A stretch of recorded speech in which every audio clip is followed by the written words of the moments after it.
పథకాలు అంటే ప్రభుత్వానికి ఇబ్బంది లేకుండా కూడా ప్రజల సంక్షేమం చూడొచ్చు అనే విధంగా ఇప్పుడు రెవెన్యూ డెఫిసిట్ అనేది లేకుండా అద్భుతంగా పరిపాలించిన పరిపాలనా దక్షుడు నందమూరి తారక రామారావు గారు. వారికి భౌతికంగా మన మధ్యన లేకపోయినా చిరస్మరణీయులు, తెరస్మరణీయులు. వారికి నివాళి అర్పించడం కోసం నేను ఈరోజు ఉదయమే అక్కడి నుంచి వచ్చి, ఎందుకంటే ఎన్టీఆర్ ఘాట్లోనే అర్పిస్తే అది నిజమైన నివాళిగా నా మనసులో పాతుకుపోయింది. అందుకని నేను ఇక్కడికి వచ్చి వారికి నివాళి అర్పించడం జరిగింది. జోహార్ ఎన్టీఆర్, జోహార్ ఎన్టీఆర్, అమర్ హై ఎన్టీఆర్, అమర్ హై ఎన్టీఆర్, అమర్ హై. జోహార్ అన్న ఎన్టీఆర్, జోహార్ జోహార్ జోహార్ అన్న ఎన్టీఆర్.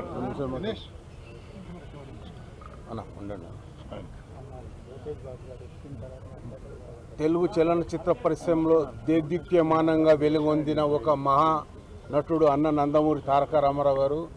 తను సూపర్ స్టార్గా సినిమా ఇండస్ట్రీని వెలుగొందుతూ ఉండేవాడు.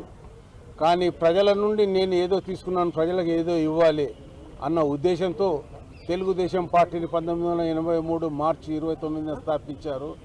ఆ రోజున ఆయన విజయ దుదుంబి ఆ రోజు నుంచి మొదలు పెడితే ఈ రోజు వరకు ఆయనను ప్రజలు దినదిన ప్రవర్ధమానంగా ఆయనను ఒక భగవంతుడు ఆరాధిస్తూ మొక్కుతున్నారు.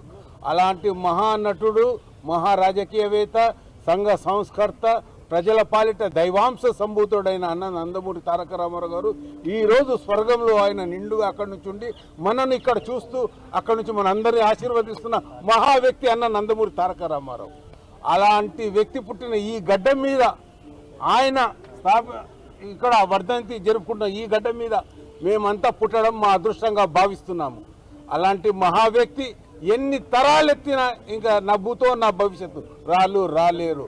అలాంటి మహా వ్యక్తికి ఈరోజు నివాళులు అర్పించడానికి ఆయన గుడ్డ కత్తుకునే ప్రేమను మేము సాగిస్తున్నందుకు మీ అందరికీ ధన్యవాదాలు తెలుపుకుంటూ జై ఎన్టీఆర్, జబ్ తక్ సూరజ్ చంద్ర. ఎన్నోన్నో అలాగే